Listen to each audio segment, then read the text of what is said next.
पूर्वी दिल्ली नई Seemapuri mother dairy पर भारतीय जनता पार्टी के कार्यकर्ता और समर्थकों की ओर से भव्य संस्कृत किया गया, जिसमें केंद्रीय मंत्री श्री गिरिराज सिंह मुख्य अतिथि थे। गिरिराज सिंह ने कहा कि मोदी जी के साथ खड़ी है जनता, कमल दोबारा खिल रहा है, भाजपा के पक्ष में ही माहौल बन रहा है। उससे ये साफ है कि मोदी जी के नेतृत्व में तीसरी बार जनादेश मिल रहा है। गिरिराज सिंह ने कहा कि पिछली बार कन्हैया कुमार जी को 4 लाख से ज्यादा वोटों से परास्त किया था, मैंने इस बार मनोज तिवारी जी उनको परास्त करेंगे। इस खास मौके पर भाजपा कार्यकर्ता मौजूद थे।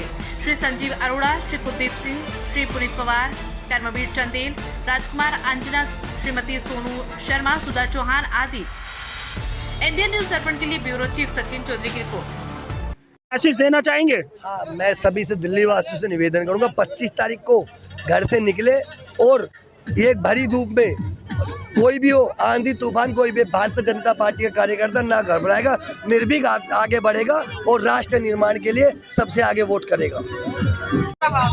और हम यही चाहेंगे कि हम हमेशा यही प्रोग्राम करते रहें और मनोज तिवारी जी को जिताएंगे। आप महिलाओं के लिए कोई स्पेशल मैसेज देना चाहेंगे? महिलाओं के लिए यही मैसेज है कि महिलाएं जो हमें अपना समय दे रही हैं उसके लिए बहुत बहुत धन्यवाद। महिलाओं के लिए सुरक्षा का इंतजाम करें, और जो आजकल मतलब वो चल रहा है कभी महिलाएं जो है सुरक्षित नहीं है, हम चाहते हैं मोदी जी आए तो महिलाओं के लिए कुछ बेनिफिट हो, मतलब उनके लिए सुरक्षा मिले।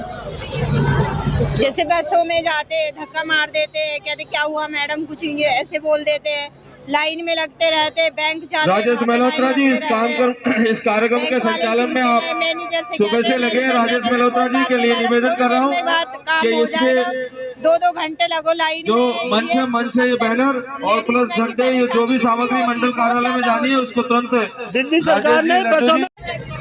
देखिए, चुनाव बिल्कुल पीक पर है और इस जनसभा से जो हमारे भारत सरकार में केंद्रीय मंत्री आदरणीय गिरिराज सिंह जी यहाँ उन्होंने मनोज तिवारी जी के लिए और माननीय मोदी जी को तीसरी बार प्रधानमंत्री बनाने के लिए सीमापुरी की आदरणीय जनता से जो 25 तारीख को वोट करने के लिए उन्होंने उनसे कहा कि भाजपा के पक्ष में कमल निशान पर हमारे, क्योंकि तुम तो मेरी बात सुन करके मस्जिद में जाके बोलोगे ही कि गिरिराज सिंह आया था, तो सही बात सुन लो मेरे भाई।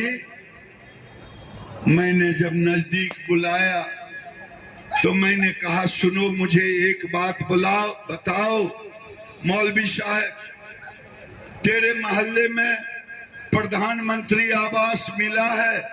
कहा हाँ मिला है। हमने कहा तेरे मोहल्ले में हिंदू मुसलमान हुआ प्रधानमंत्री आवास देने में? कहा नहीं हुआ। शौचालय देने में हुआ? तो कहा नहीं हुआ। हमने कहा गैस का सिलेंडर देने में हुआ? तो कहा नहीं हुआ। हमने कहा बड़ी अच्छी बात है भैया। 5 किलो अनाज देने में हुआ? कहा नहीं हुआ। हमने कहा भैया ये जो 5 लाख इलाज वाला है वो हुआ?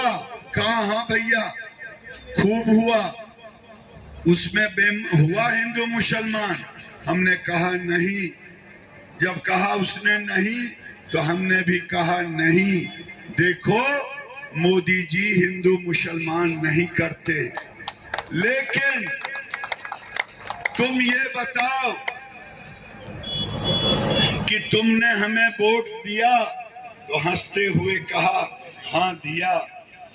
मैं सच्ची बात कह रहा हूं भैया, अपने भगवान की कसम बाद में खाऊंगा, मैं उसकी कसम, खुदा की कसम खा के कह रहा हूं कि सच सच बोल रहा हूं। मैंने पूछा जरा खुदा का नाम लेके बोलो तो उसने कहा नहीं वोट दिया। तो मैंने कहा मोदी जी ने गाली दी थी क्या? तो नहीं। हमने गाली दी थी? तो नहीं। आखिर वोट क्यों नहीं दिया? मैं पूछना चाहता हूं। मैं उस बार भी मुझे यही टुकड़े टुकड़े गैंग को वोट दिया, फिर भी जमानत जब्त करा दिया लोगों के, मतदाताओं के आशीर्वाद से। मेरे पास तो कोई पूंजी नहीं थी, मेरी पूंजी तो यही ये टीका मेरा देख रहे हैं, और बिहार में सिखा होता है, सब जगह हिंदुओं का सिखा होता है। मेरी पूंजी तो यही दोनों थी जो सनातन का प्रतीक था। आजकल कुछ सनातन मुस्लिम भी आ गए हैं, अच्छी बात है, मैं उनको धन्यवाद देता हूं। मेरे भाई आप जरा होशियार से रहना। जब चुनाव 25 तारीख को आएगा, मैं अपने पार्टी के अध्यक्ष से निवेदन करूंगा कि सभी पोलिंग एजेंट को कह दो, अगर कोई बुर्का पहन के आए और तुम्हें पहचान में दिक्कत हो तो उनके बुर्का उठा करके देखो, ये तुम्हारी संवैधानिक अधिकार है। बुर्के की आड़ में कोई वोटिंग बोगस न कर पाए, ये चेता दो। मैं खुलेआम चुनौती के साथ कह रहा हूं, ये संवैधानिक अधिकार है, ये इलेक्शन कमीशन के आदेश से है। लोग हर चीज को अधिकार मान रहे हैं और फिर भी हम इतना अधिकार दे रहे हैं कि रात को अफजल गुरु के लिए 2 बजे दरवाजे खुलते, फिर भी कहते कि मोदी हमें कुछ नहीं देता। अरे तुम तो खा पी करके भी नमक हराम हो, तुम मुझे वोट तक नहीं देते।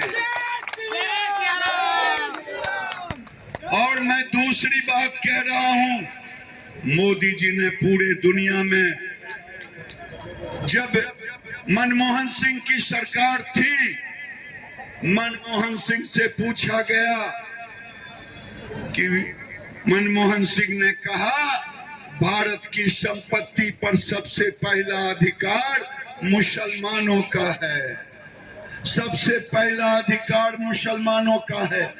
मोदी ने क्या कहा? सबसे पहला अधिकार गरीबों का है, गरीबों का है। क्या गरीबों का होना चाहिए या मुसलमानों का? गरीबों का होना चाहिए।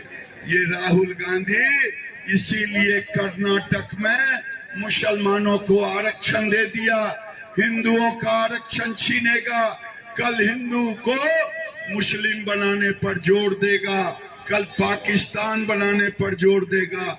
मोदी जी विकास के लिए, जहां डिफेंस में हम एक्सपोर्ट कर रहे हैं, आज तक डिफेंस में एक्सपोर्ट नहीं हुआ। पत्रकार ने पूछा, गिरिराज जी 10 साल मनमोहन सिंह की, राहुल की सरकार और 10 साल आपकी सरकार में क्या अंतर है?